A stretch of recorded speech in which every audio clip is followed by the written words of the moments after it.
Hi guys, this is Ma'am Yan. Today we'll have a very easy topic. We'll talk about your cardiac dysrhythmias. So guys, here ilalabas natin yung mga concept na dapat alam mo for PNLE and NCLEX. Okay? So, very relevant to, especially sa mga magte-take ng NCLEX and sa mga magte-take ng PNLE this November 2025. Kasi guys, on your enhanced table of specifications, meron ka doon nakalagay cardiac dysrhythmias. Klaro ba? Yes. So, dapat alam mo siya. Cardiac dysrhythmia, arrhythmia, they are just the same. It just means a rhythm that is not normal. Klaro ba? Yes, the rhythm that will not sustain life in a patient or will make the patient crash or will cause hemodynamic instability. Ibig sabihin, rhythm na hindi tama. Yun lang yun. Klaro ba?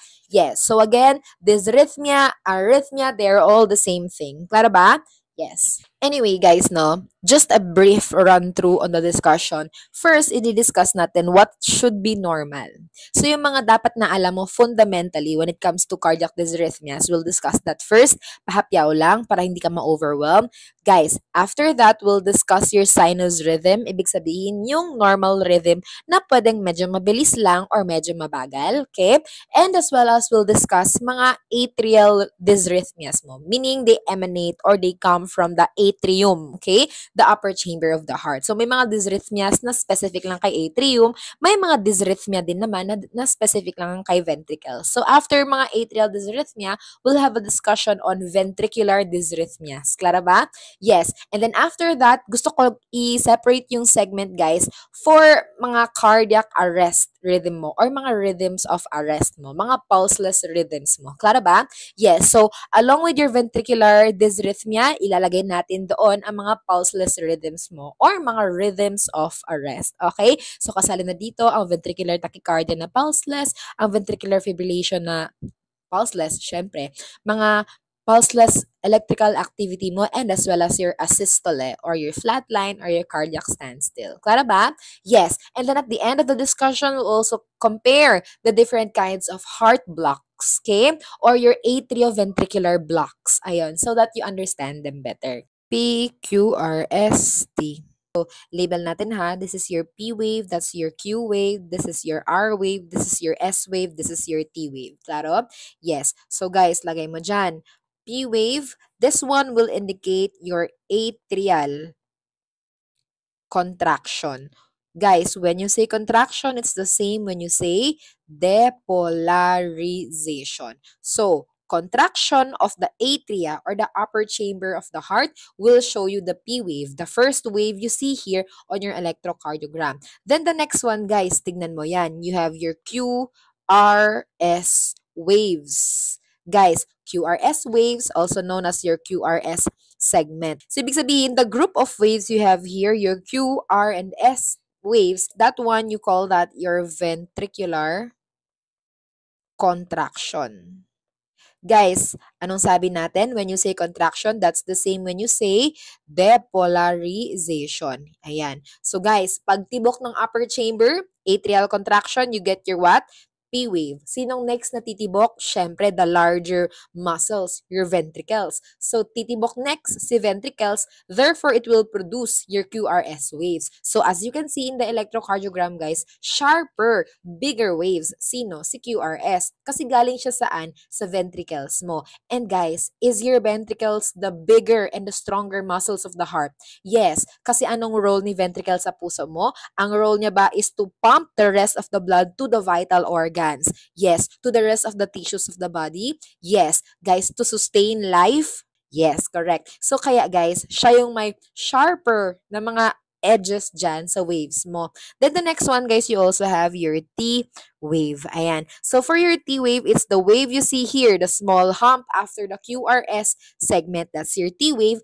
Your T wave will mean ventricular relaxation. Guys, when we say relaxation, it's the same when we say repolarization. Klaro ba? Yes. So it's easier to remember this one. Repolarization letter R is relaxation letter R. The other one, D for depolarization. What's the letter before letter D? You have letter C. So C for contraction. C, contraction. D, depolarization. Then R mo naman for the relaxation or repolarization para hindi ka mawala. Klaro ba? Yes. So all in all, guys, you have your waves there. Your P, Q, R, S, T waves. Klaro ba? Yes. So guys, simplified lang yan ha. When you say ventricular relaxation, that's your T wave. Ibig sabihin, since the ventricles are the bigger muscle pumps, even when they relax, it gets reflected on the electrocardiogram as your T wave. Guys, yun yung simplified version for nurses. Guys, in your medical field, there is a deeper meaning to the deflection of the T wave. Why there's a T wave for the ventricular relaxation. But since we're nurses, we're not gonna deal with the deeper level of that analysis. Klaro ba? Yes. Dapat alam natin, T wave is for what? Ventricular relaxation. Klaro ba yon? Yes. And then we hinge on the idea that since the ventricles are bigger muscle pumps, even the relaxation gets deflected on the electrocardiogram as a wave, which is your T wave. Klaro ba? Yes. Okay. So guys, now it begs to ask the question, why is it, ma'am? It has to come first. P wave before the QRS and before the T wave. Why is the organization right like that? Bakit ganyan ang organization? Guys, makinig ka ha, explain natin. Anatomy dictates physiology. Guys, pag tingnan mo ang puso mo, ayan, I have a picture here of your heart, okay? In here, guys, you see the labels of your nodes. Guys, in the heart, an important concept you should know is that the heart can carry electrical activity. It's the electrical activity in your heart that allows it to beat perfectly, that allows it to beat every single day, every second of your life para ikaw continuously mabuhay. Klaro ba? Yes. So guys, yung gumagawa ng electrical conduction sa heart mo, those are your nodes. Si nodes mo yan dyan sa puso mo. So tignan mo to, oh. Si SA node. Nasa ng location ng SA node mo, guys? Andun, no? Nasaan? Sa atrium mo. Sa upper chamber ng puso mo. Correct ba? Yes. And why is this particularly important? Guys, take note ha. SA node, that's your sinoatrial node. So, pag sinabi mong sinoatrial node, guys ha, do not forget that one is your what? Primary pacemaker. Primary pacemaker. So, pag sinabi mong primary pacemaker, guys, si SA node, ang function niya is to start the electrical conductivity of the heart. Siya ang nagfa-fire ng electrical activity para magsimula ng beat ng puso mo. Klaro ba? Yes, si SA node ang may gawa nun. So guys, just think, yung nagbi-beat para sa choir, para mag-start silang kumanta, yun na yun ang function ng SA node mo. Parang ganun din. So, kumbaga guys, yung choir, di ba may taga-beat para sa kanila? Para mas bumilis yung tempo ng choir, sino nagde-decide? Di ba yung taga-beat din? Yes. Para mag-slow down yung choir, sino nagde-decide? Di ba yung taga-beat din? Yes. Precisely. Ganun na ganun din ang function ng SA node mo. Klaro ba? Yes. So guys, think. It's your sinoatrial node that dictates the electrical activity of your heart. If the SA nodes slows down the conductivity of the heart, you get your bradycardic rhythms. So guys, narinig mo na ba to? Sinus, bradycardia. So that one comes from your sinoatrial node. So your heart is slowed down by the SA node. So later, we'll discuss more on that. And then the other one, guys, sinus tachycardia. Narinig mo na ba yon? Yes, it's when the SA node decides to beat the heart a little faster. Okay, klaro ba? Yes, more on the discussion later. So guys, pag narinig mo mga rhythms na yan that starts with the word sinus, ibig sabihin galing yan kay sinoatrial node. Most often than not, it's a normal rhythm. There's nothing to worry about. Klaro ba? Yes, we'll discuss further later. So guys, tignan mo, oh, si sinoatrial node, nasa ng location, anatomically, it's where, ayun no, in the chamber of the right atrium, in the upper chambers of the heart. Kaya nga siyang tunay, guys. Pag-deliver ng SA node ng electrical activity, sinong unang titibok? Si atrium mo ba? Yes. The upper chambers of the heart ba? Yes. And kapag tumibok yung upper chambers ng heart, may wave ba? Precisely. That's why you see your P wave first before any other waves in the electrocardiogram. Klaro ba yon? Yes. Guys, tignan mo to, oh. SA node is the first one to do or to start the electrical activity. The next one, it should be received by the AV node. Guys, AV node, also known as your atrioventricular node. Ayan. So, si atrioventricular node, tingnan mo, oh, kung nasan siya located. Guys, ayun siya, oh. It's right in between the upper chamber and the lower chamber of the heart. It's right in between the atrium and the ventricle. Kaya nga ang pangalan niya, atrioventricular node. Klaro ba? Yes. So, guys, pag-deliver ng electrical activity ni SA node, dapat i-receive ng first receiver ng volleyball team. Sino yon? Si AV node, si atrioventricular node. Kailangan ma-receive niya para ma-conduct niya ang contraction ng ventricles. Okay? Kasi saan siya papunta, guys? Papunta na yan sa ventricles. O, tignan mo ha. Andun. This is si SA node and then going to your AV node or your atrioventricular node. And then after the AV node, will it go to the bundle of His? Ayun, no? Bundle of His. Yes, precisely. Then after to the bundle of His, will the bundle divide into the right and the left bundle branches? Yes. And tingnan mo, oh, kung nasan yung bundles. Guys, nasa ventricles ba sila lahat? Yes, precisely. And then guys, further in your bundles, no? Sa right and left bundle branches ng bundle of His mo, will it further go into the Purkinje fibers, which is yung pinakadulo na ng mga sangay-sangay ng iyong bundles. Yes, and the Purkinje fibers still capable of conducting electricity. Klaro ba? Yes. So kung mapapansin mo guys, anong nakita mo dyan? Halos nasa ventricles ba ang karamihan ng mga nodes mo na kayang mag-conduct ng electricity? Yes. Nandyan si AV node, nandyan si bundle of His, and then the bundle will divide into the right and the left bundle branches, and then you have your Purkinje fibers, ang pinakadulo ng mga sangay. Okay? Guys, they are all capable of conducting electricity for the heart to contract stronger. So guys, this is the reason why, no, your ventricles, we term that as the stronger muscle pumps. It's your ventricles that contain most of the nodes that conduct electricity in the heart to produce the stronger contraction. Klaro ba? Yes. Kaya pag tinignan mo sa electrocardiogram, yung QRS waves mo, guys, is it big? Is it really clear? Klaro ba talaga siya na big pointy edges? Parang mga mountains. Yes. Kasi galing lang naman siya sa ventricles mo. Yung ventricles mo kung saan halos nandun lahat ng nodes na capable of carrying electrical activity to produce a stronger heart contraction. Klaro ba? Yes. And anatomy dictates physiology. Kailangan ba ni ventricles yun? Yes. Kasi anong sabi natin kay ventricles? Kailangan niya bang mag-pump ng blood to the rest of the body, to the vital organs, to all the tissues of the body to sustain life? Yes, precisely. Kaya guys, tandaan mo lang ha, anything in the body is perfectly made to sustain life. Klaro ba? Yes, ganun na ganun din ang puso mo. Ganun na ganun din yung electrical activity ng puso mo para yung heart mo kayang bumomba ng kailangan ng katawan mo para ikaw mabuhay. Klaro ba? Yes. So guys, essentially, lahat ng tinuro ko dito, no, on your nodes and on your waves, importante yan. That's a foundational knowledge you need to understand further your cardiac dysrhythmias or mga arrhythmias mo. Klaro ba? Yes. So like I said, guys, with this one, no, we'll start with the very first kind of rhythms you need to know. Guys, part ng mga dysrhythmias mo, no, concept here, you have to first know yung mga sinus rhythm mo. Ayan, sinus rhythm. So guys, na-mention ko to kanina. Pag sinabi nating sinus rhythm, from the word sinus, ibig sabihin guys, it comes from the SA node. So guys, SA node, it's that your primary pacemaker.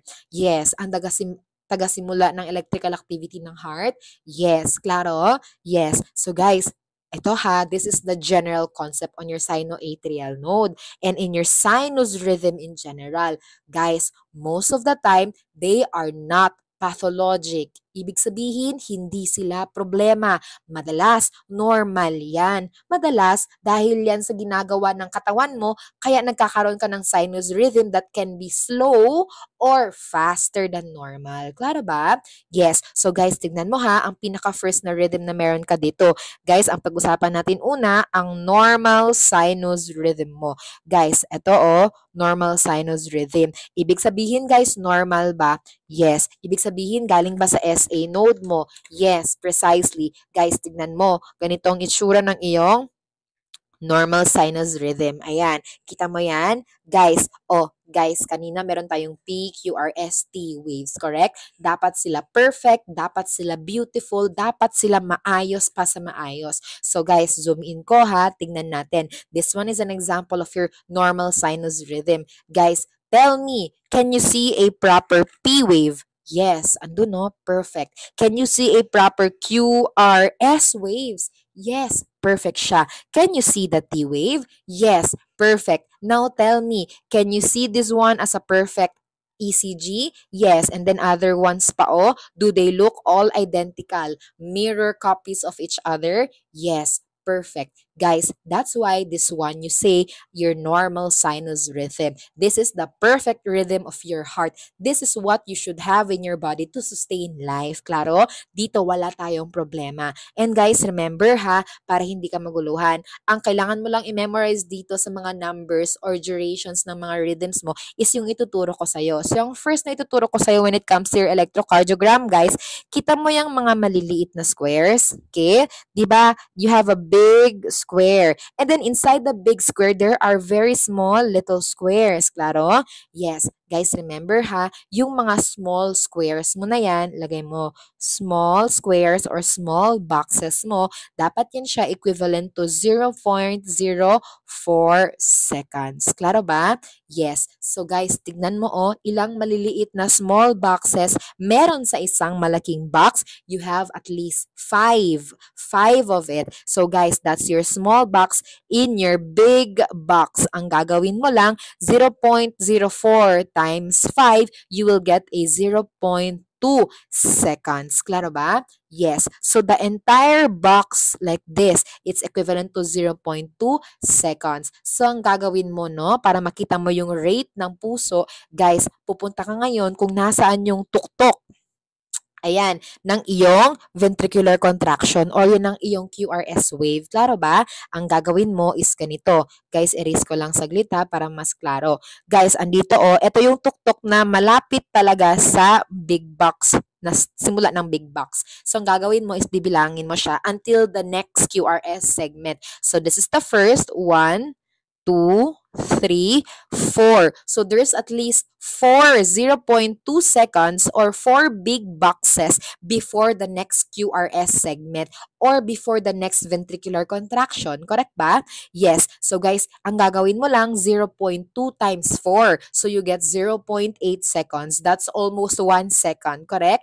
Yes. So guys, kung makikita mo dito sa rhythm na to, you get at least a second before the next heartbeat. So tama ba yun? Kasi guys, pag iisipin mo, ilang seconds meron sa isang minute, is it 60 seconds in 1 minute? Yes. So if it's at least 1 second for the next heartbeat, can you say that here, in this rhythm alone, you get at least 60 to 100 beats per minute?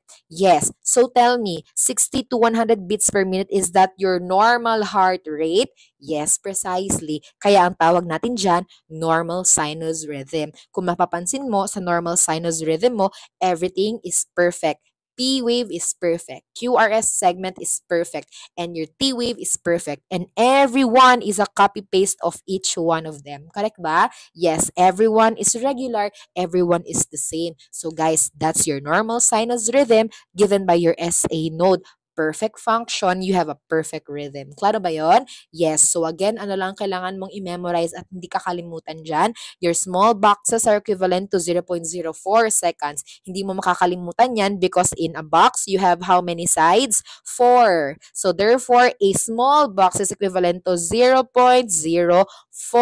Klaro? Yes. Now, in a big box, you have 0.2 seconds. Tell me, in big box, we have multiple small boxes? Yes. So tell me guys, multiple small boxes. Hindi mo makakalimutan kung ilan laman ng isang big box kasi when you spell the word boxes, it's made with 1, 2, 3, 4, 5 letters. Ibig sabihin, in one big box, you have to have 5 small boxes. Klaro ba yon? Yes. And do not forget that. So, i-multiply mo lang yan para makuha mo yung mga specifics ng electrocardiogram mo when it comes to the rate. Klaro? Yes.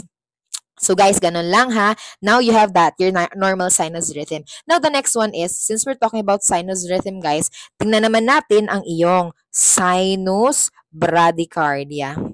Ayan, bradycardia. So guys, from the word itself, is it conducted by the sinoatrial node? Yes. Your primary pacemaker? Yes. Kasi ang sabi, sinus rhythm yan. Sinus bradycardia. So pag sinabi mong sinus bradycardia, is it a slow heart rate? Yes. So tell me, is it big sabihin ma'am, less than 60 beats per minute yan?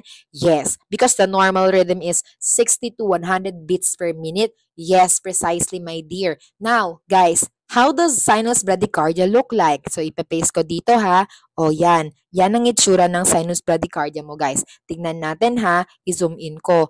Guys, do you have, tell me, can you see the proper P wave? Yes. Can you see the proper QRS? Yes. And can you see the proper T wave? Yes. So, perfect ba siya? Yes. And then, copy-paste lang din ba ang ibang mga rhythms na nandyan? Yes. Perfect. So, ibig sabihin, perfect to siya. But what's the problem? Is the gap too long? Yes. Di ba? Masyadong malayo bang agwat nila? Yes. Now, ang next natin na gagawin, alam mo to, maghahanap tayo ng tip. Okay? Maghahanap tayo ng tip na medyo malapit dyan sa big boxes natin. So, guys, ayun wala namang malapit. So, ito na lang, medyo nasa gitna siya, correct? So, guys, ang gagawin natin, this one is equivalent to at least 0.2 seconds, and then another 0.2 seconds, another 0.2 seconds, and then another one, and then another one, and then another one, and then another one, and then andito tayo sa kalahati ng isang box. Klaro? Yes. So guys, no, kung titingnan mo siya, yung isang box dito, tsaka yung natirang konti dito, pwede natin siyang mabuo into one big box lang. Klaro? Nagets mo ko? Pwede siyang one big box lang. Kasi itong isa dito is kalahati. Itong isa naman dito is medyo kalahati din. So, i-consider na lang natin yan as one big box. Klaro? Yes. Bilangin mo. 1, 2, 3, 4, 5, 6, 7, 8. Guys, 0.2 seconds times 8 kasi may 8 big boxes ka dyan. Teka, compute ko. 0.2 times 8. So, you have at least 1.6 seconds before the next rhythm. Correct ba? Yes. So, ang gagawin mo ngayon, guys, 1.6 times. Sabihin natin, in 60 seconds divided by 1.6. Ang hirap na mag-multiply. Whatever. Basta, guys, the point is, in 1.6 seconds pa, mangyayari ang next heartbeat mo. So, is that too slow? Yes. Too slow yan. Kaya ang tawag natin sa rhythm na yan is sinus bradycardia. Bradycardia. Now, tell me, didn't we say kanina, sinus bradycardia, pag may sinus na word, ibig sabihin, it's most of the time not pathologic. It's not pathologic. Hindi problema. Hindi siya nakakatakot. Yes, correct. Guys, tell me, sino kaya or anong reason kaya ang magpapabagal sa puso mo? Pwede bang because you are asleep? Sleep. Yes. Pwede bang because the person is resting? Yes. Correct ba? Yes. So guys, pwede ba because the person is a seasoned athlete? Yes. Correct. So guys, importante yan ha, nilagay ko dyan. Seasoned athletes, yung mga batak maging atleta guys, yung mga sumasama sa mga sports competition, no? Their resting heart rate is less than 60 and that's normal for them. Less than 60 beats per minute. Why? Because in a seasoned athlete, the heart parang atleta din. Perfect ang puso mo and mas capable to conduct proper beats of heart or give you proper circulation even if less than 60 beats per minute lang ang ginagawa niya during rest. Kasi yung puso mo guys, malakas ang tibok. Every beat of that heart from a seasoned athlete is enough to sustain your daily function of the organs when you are at rest in less than 60 beats per minute. Kaya guys, no, normal yan in them. Pag seasoned athlete, tapos nakita mo ang heartbeat is less than 60 beats per minute sa exam, that's normal. There's nothing to worry about. Klaro ba? Yes, we We want that actually, no? Normal yan para sa atin. There's no problem with that when it comes to the nursing side. Pag asleep ka, normal yan na mahina ang heart rate mo. Pag resting ka, normal yan, mahina ang heart rate mo. Klaro ba? Yes. So guys, tandaan mo, sinus bradycardia, yun yung concept. So guys, may ipapasok ako na concept dito ha. What if, ma'am, sinus bradycardic ang pasyente ko? When will I manage a sinus bradycardic rhythm? Kailan ako magsa-step in as a nurse? Guys, the answer is this. This is what you do in every rhythm you meet, lalo na kapag hindi naman siya pulseless rhythm. Later on, we'll discuss more on that. Guys, makinig ka muna. Stay with me. You will manage a rhythm.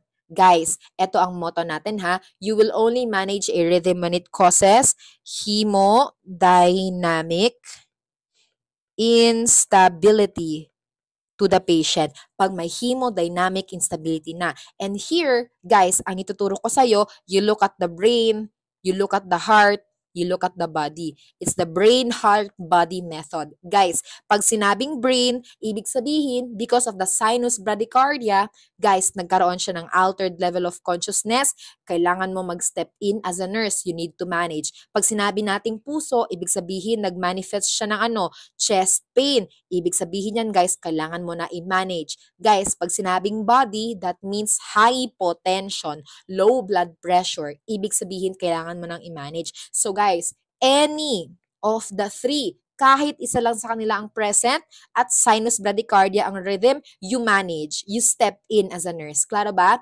Yes. Ma'am, what if three of them are present? Then all the more you need to step in. Anong sabi ko? Any of the three, brain, heart, and body. Ibig sabihin, there is a hemodynamic instability on the patient. That's when you know you have to step in as a nurse. Klaro ba? Yes. So guys, in sinus bradycardia, ma'am, the rhythm is non-pathologic. Yes, correct. But if the rhythm, sinus bradycardia, causes hemodynamic instability of the brain, heart, and body, you have to step in. Yes, precisely. Klaro ba yon? Yes, yun yung metric natin dito, guys, ha? So, when you check on the rhythm of the patient, and the patient's rhythm is sinus bradycardia, 45 beats per minute, guys. But when you look at the patient and you assess, the patient is perfectly fine. Do you manage? No, you don't manage. What are you gonna do? Continue to monitor. Klaro? Anong gagawin mo, guys? Continue to monitor. Guys, for example, next situation, the patient comes in, tapos the patient is 42 beats per minute, and the patient is complaining of confusion and dizziness. Do you have to manage? Yes. Kasi anong meron siya, guys? Meron na ba siyang hemodynamic instability? Yes. Something with the brain, altered level of consciousness? Precisely. The same thing will happen if the patient with sinus bradycardia complains with chest pain, complains with hypotension. Is that the time to manage? Yes, precisely. Klaro? So guys, nagigets mo ba? Kaya dito guys, remember this motto. Ito yung motto natin for cardiac dysrhythmias in general. Guys, you treat the patient, not the rhythm. You treat the patient, not the monitor. Klaro? Yes. So when you look at the monitor or when you look at the rhythm and it shows sinus bradycardia or whatever kind of rhythm, but the patient is perfectly fine, what are you gonna do? Continue to monitor. That's the best answer. But when you look at the rhythm and it's sinus bradycardia, sinus tachycardia, or whatever kind of rhythm, but the patient complains of hemodynamic instability, brain, heart, and body, altered level of consciousness, chest pain, low blood pressure, will you manage? Yes. Okay? Yun yung gagawin natin. Klaro ba yun? Yes. Okay? So guys ha, I hope that one is settled na sa brain nyo. Don't forget that. Klaro? Ma'am, the next question is, sinus bradycardia, hemodynamic instability is present. What are we gonna do now? So listen, MGT tayo ngayon. MGT management. Don't forget this. The first one you'll do is to give your what? Atropine sulfate. And why is that? Guys, makinig ka ha. Don't forget, para kabisado mo ang mga meds. Atropine sulfate is that an anticholinergic. Yes. Okay? Anticholinergic. So guys, ibig sabihin, anti-bawal. Cholinergic, bawal ang choline. Guys, tell me, anti-choline. Is it ibig sabihin yan, you are gonna block the neurotransmitter acetylcholine? Yes, you are blocking acetylcholine. Why is that an important management in sinus bradycardia? Listen, and don't forget this. Acetylcholine is the biggest neurotransmitter that produces your PNS. Guys, your parasympathetic nervous system. Guys, parasympathetic nervous system is also your what? Rest and digest. Klaro ba? Yes. So tell me, what's the heart rate in rest and digest? Guys, is it a low heart rate? Is it bradycardic? Yes. Guys, what's the heart rate in your parasympathetic nervous system? Is it low heart rate? Yes, precisely. Guys, ano pa? Acetylcholine is the one responsible triggering your what? Vagus nerve. Guys, vagus nerve, cranial nerve number 10. Remember this, vagus nerve, isa rin yan sa may kasalanan na gumagawa ng ano? Low heart rate. Every time you stimulate vagus nerve, because you stimulate acetylcholine, you stimulate low heart rate. You stimulate your PNS, parasympathetic nervous system. You stimulate your rest and digest. Kasi tell me guys, if you're resting, tulad nung sinabi natin kanina sa taas, rest, sleep, is that the cause of sinus bradycardia? Yes, 'di ba? So guys, tell me, rest and digest, low heart rate, okay? Guys, when you rest and you digest, do you need a very fast heart rate? No. If you wanna rest, dapat ang heart mo relax din. Kaya mababa ang heart rate. Klaro ba? Yes. So guys, kaya iyan ang gagawin mo. Give an anticholinergic, anticholine or anti-acetylcholine. So when you give atropine sulfate, you are essentially blocking acetylcholine. Because when you do that, you are blocking the parasympathetic nervous system. You are blocking the rest and digest, and therefore, you will be able to increase your heart rate. Claro? Yes, you are also blocking the vagus nerve because binlock mo si acetylcholine. Ibig sabihin, you are gonna also increase the heart rate. Claro? Yes. So guys ha, in med-surg, that's the concept of atropine sulfate. Hindi yan mawawala. It's the same over and over again. Don't forget that. Anong ginagawa niya? Binablock niya lang naman, sino? Si acetylcholine. Okay? Ano ginagawa ni acetylcholine? PNS. Ano pa? Rest and digest. Ano pa? Your vagal nerve stimulation. Claro? Vagal cranial nerve number 10. Okay? Don't forget that. That's why the first thing you do is to give your atropine sulfate. Claro? Yes. So, ma'am, hindi umubra. Biligyan ko ng atropine sulfate ang pasyente ko. Sinus bradycardic pa rin siya. May hemodynamic instability pa rin of the brain, heart, and body. May altered level of consciousness, or may chest pain, or hypotensive. Claro? Guys, anong next mong gagawin? Number 2, pag hindi umubra si atropine sulfate, you go on the next management. And that's what you call your pacing. Guys, pacing, for sure narinig mo na to. Yan yung tinatawag natin na ano? Transcutaneous pacing. Klaro? Transcutaneous pacing. Guys, ang purpose ng management na transcutaneous pacing is to pace the heart. Ikaw na ang magpe-pace ng heart para makuha mo yung heart rate na gusto mo. O guys, i-pace mo ang heart. Ibigay mo sa kanya yung heart rate na dapat na gawin niya para normal yung nangyayari sa katawan. Ibig sabihin nito guys, you are gonna put the rhythm of the heart back to 60 to 100 beats per minute. And ang importante na concept dito is, guys, pag sinabing transcutaneous pacing, pag sinabing pacing, ang gagawin mo dyan, you are using a what? Defibrillator machine. Tinan mo ha, gagamit ka ng ano? Defibrillator machine. Guys, important note, you are using defibrillator machine.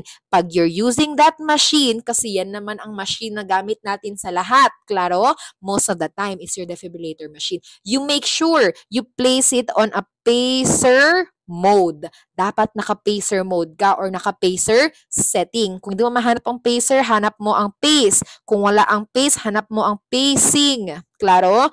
O any of the three. Kung ano ang nakalagay dyan sa defibrillator machine nyo. Piliin mo yan kasi pag pinili mo ang pacer mode or ang pace mode or ang pacing mode, ang magagawa mong procedure is ano? Transcutaneous pacing. Using what kind of machine? Defibrillator machine. Klaro? Yes. And don't forget this ha, when you are pacing the patient, you have to turn off oxygen tank. Because when you are pacing, you are delivering minute electrical activities, mga konting electrical shock to pace the heart in 60 to 100 beats per minute. So, off the O2 tank or else, pag magkaroon ng mga escape ng electrical shocks na dineliver mo guys through your transcutaneous pacing, pwedeng sumabog kayong lahat. Klaro ba? So, turn off your oxygen tank. What else? Make sure the patient is not awake. Ibig sabihin, ma'am, I have to sedate my patient when I'm gonna do transcutaneous pacing. Perfect. Yes, you have, my dear. You have to do that. Why? Guys, sige daw, ikaw daw, awake, hindi ka sedated. Tapos I'm gonna deliver little shocks in your heart so that I can pace the heart to 60 to 100 beats per minute. Makatao ba yon? Hindi. So, anong gagawin mo? Pace the patient. You sedate the patient. Claro? Yes, the patient should not be awake. So that's the same principle over and over again. Anong gagawin? Transcutaneous pacing para sa taong bradycardic. Claro, na may hemodynamic instability, brain, heart, and body, altered level of consciousness, chest pain, and low blood pressure or hypotension. Claro ba? Yes. So essentially, guys, we'll repeat the same concept again and again on different kinds of rhythm we'll meet. Klaro ba yon? Yes. So guys, tapos na tayo sinus bradycardia ha, doon pa lang yun. Anyway, iulitin namin natin mga concept na yan, so magigets mo pa rin yan. Guys, tapos na tayo sinus bradycardia. The next one, do you have your sinus tachycardia? Oh, sinus tachycardia ka naman. Guys, from the word itself, tachy, cardiac ba? Yes. Pero sinus rhythm ba? Galing sa sinoatrial node na primary pacemaker. So, ibig sabihin, normal to. Most of the time, it's not pathologic. It's not a problem. Yes, correct. So, guys, tell me, that one, ibig sabihin, ma'am, more than 100 beats per minute yan siya, ma'am? Yes. But it's perfectly normal. It's not a problem. It's not pathologic. Klaro? So guys, when you look at your sinus tachycardia, ganito ang itsura niya. Ayan, okay? O, i-zoom natin ha. Zoom natin and then we'll figure out where is the PQRST waves. Guys, tell me, can we see a perfect P? Yes. Can we see a perfect QRS wave? Yes. Can we see a perfect T wave? Yes. Everyone is identical, twins of each other, copy-paste, mirror images. Yes, but what's the problem here, ma'am? They are so close to one another. Correct ba? Yes. So, ibig sabihin, tachycardic ba ang heart? Beating faster than normal ba? Yes. Tell me, how many big boxes before the next rhythm? Tingnan mo to, oh. One big box and then another big box. Equivalent to 2. Anong sabi natin, guys? One big box is equivalent to 0.2 seconds times how many boxes are there? 2. So, ibig sabihin, guys, in just 0.4 seconds, meron na tayong guys, meron na tayong isa pang beat. Klaro? So, is that really tachycardic? Yes, tachycardic yan. Kaya anong tawag natin sa rhythm, guys? It's your sinus tachycardia. More than 100 beats per minute is what's happening to the patient. Too fast of a rhythm. Claro? Yes. And what did we say? Ma'am, most of the time, it's not pathologic. It's not a problem. So tell me, what can cause sinus tachycardia to the patient? Pwede bang because the patient is ongoing activity, guys? Nasa gym siya, kaya mataas ang heart rate niya? Yes, correct. Pwede bang anxious ang pasyente mo, kaya mataas ang heart rate niya, kinakabahan kasi naghihintay ng result ng board exam? Yes, pwede din. Guys, another, pwede bang nakastimulant ang pasyente mo, kaya mataas ang heart rate niya? Yes. And guys, remember this ha, when we talk about stimulant, divided into 3 yan siya. The first one, ma'am, stimulant from the food that you are intaking or kinakain or ini-intake mo. So tell me, food, for example, guys, mga chocolates mo. For example, guys, mga caffeines mo, like your coffee. Yes, that's it for your foods. Guys, ano pa? Pwede bang because of medications, o mamaya yung drugs, kasi pag sinabi kong drugs, baka maguluhan ka. Meds, kaya masyadong mataas ang heart rate niya. Yes, guys, especially meds that contains either your epinephrine, your dopamine, your norepi, klaro. Yes, madalas guys, no, itong mga ganito, guys, don't forget this, mga nasal decongestants. Ayan, so high yield yan ha sa exams mo. Nasal decongestants, most of them, they contain epi-dopa or norepi or some kind that resembles your epi, norepi, and dopa. So guys, when they resemble your epi, norepi, dopa, most of the time that medication, they stimulate your SNS. Okay, your fight or flight response. Kaya ang nangyayari, tumataas ang heart rate mo. Guys, tinatago yan sa exam mo in the name of a nasal decongestant spray or nasal decongestant tablet medication. Klaro? Yes, don't forget ha. Don't forget that. Guys, ano pa? Klase ng stimulant. Your drugs. Mga illicit drugs. Guys, ang drugs mo, that's your ACE. Para hindi mo makalimutan. ACE, letter A, that's your amphetamine. Pag sinabi mong amphetamine, guys, shabu. Klaro ba? Next one, guys, cocaine. Oh, that is the rich man's shabu. So, shabu ka kasi wala ka pa masyadong pera. Pag may pera ka na, guys, pwede ka na mag-invest sa cocaine. Same lang sila stimulant, pero mas shala ang cocaine. Okay? Guys, the next one, letter E, that's your ecstasy. Diba? Yung mga party drugs to make the person very hype. Ecstasy, diba? So, ACE, those drugs, illicit drugs on the streets, they are the ones that will cause a tachycardic rhythm. Like, for example, your sinus tachycardia. Klaro ba? Yes. So, guys, anong sabi natin? Ma'am, sinus tachycardia, it's not pathologic. It's not a problem. Tell me, guys, when are you gonna step in as a nurse? Tinuro ba natin to kanina? Ma'am, we will step in if the patient presents hemodynamic instability ba? Yes. Perfect. Guys, when you say hemodynamic instability, does that have something to do with the brain, heart, and the body? Yes, precisely. So tell me, ma'am, ang pasyente ko na may sinus tachycardia, ma'am, nag-present ng altered level of consciousness. Ibig sabihin, I have to manage. Perfect. Ma'am, ang pasyente ko nagkaroon ng chest pain. Ibig sabihin, I have to manage. Perfect. Guys, ang pasyente ko nagkaroon ng low blood pressure, hypotension. I have to manage. Yes. Or in this case, in your sinus tachycardia, nagkaroon siya ng altered BP, tumaas ng sobra ang blood pressure, I have to manage. Precisely. Perfect. It's still under the blood pressure of the what? The body, the circulation of the body. So guys, the same thing, the same concept again and again, brain, heart, and body, hemodynamic instability. Pag yan positive sa pasyenteng may sinus tachycardia, do you have to manage? Precisely. And guys, listen to the management. MGT tayo ngayon. Anong gagawin mo pag may hemodynamic instability in sinus tachycardia? Don't forget this. The first one, ang first step, hindi mawawala, walang iba kundi ang iyong vagal maneuver. Guys, vagal maneuver. Did you remember the discussion kanina? Did we mention the vagus nerve? Yes. So when you see the word vagal, vagus, vagal, they are the same thing. So ibig sabihin, vagal will refer to the vagus nerve, cranial nerve, number 10, vagal maneuver. Are you maneuvering the vagus nerve? Ibig sabihin, are you stimulating the vagus nerve? Yes. So pag sinabi mong vagal maneuver, that's the same when you say vagal stimulation. It's the same thing. Klaro ba? Yes. So guys, pag ginawa mo yan, you are stimulating the what? Vagus nerve. Anong ginagawa ni vagus nerve, guys? Will it lower the heart rate? Yes. Is that what you want because you have a sinus tachycardic rhythm? Yes, precisely why you're doing vagal maneuver. And ma'am, yan ba ang pinakaunang gagawin ko para sa pasyenteng may sinus tachycardia na hemodynamically unstable? Yes, perfect. So guys, tell me, vagal maneuver, ma'am, an example of that. Guys, have you ever heard of your carotid massage? Yes. Carotid massage, that's a vagal maneuver or vagal stimulation to lower the heart rate. The other one, can you tell the patient to bear down on a closed glottis? Guys, yung parang napupupo, can you tell the patient to do that? Yes, because when you're bearing down, you're stimulating the vagus nerve. That's a vagal maneuver to lower the heart rate. Claro? Yes, another one, guys. Can you tell the patient to do forceful? That's forceful. Forceful coughing. Yes, forceful coughing, guys. So, anong gagawin niya?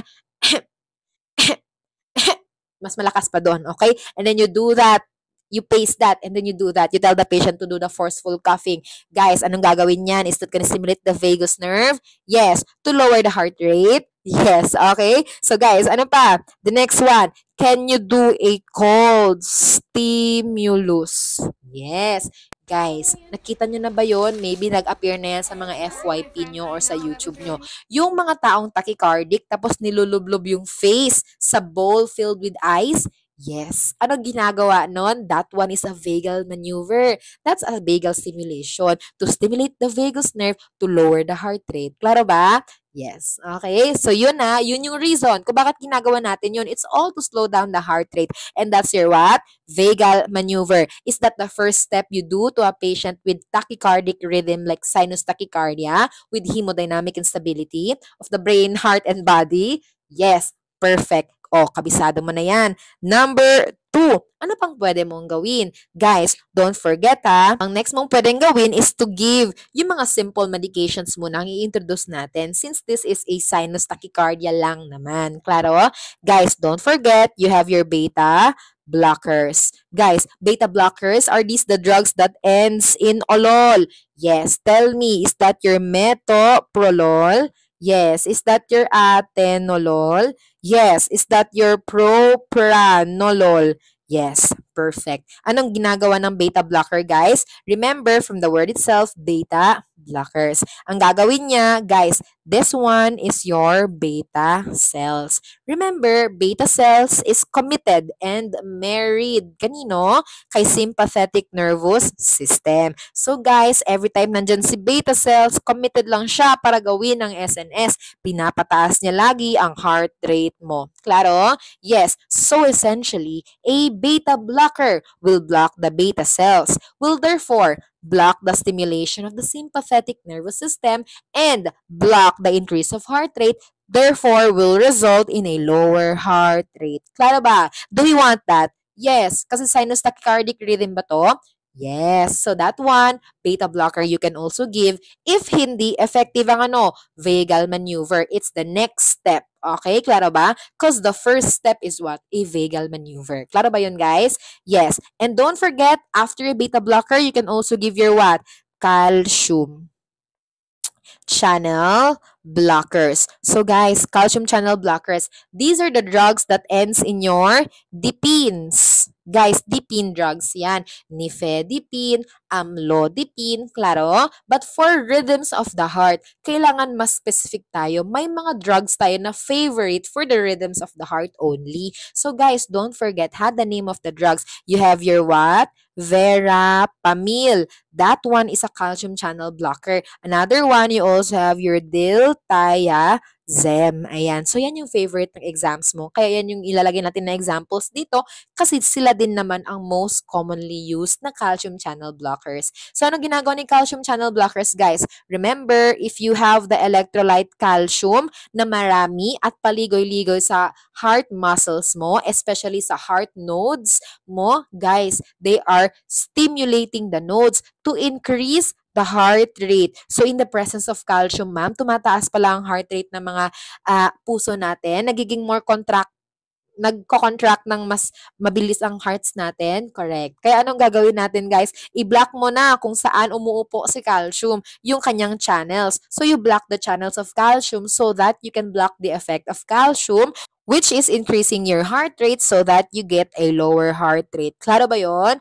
Yes. Okay. So, guys, gusto ba natin na bumama yung heart rate niya? Yes. Kasi sinus tachycardic ba to? Yes. Na may hemodynamic instability?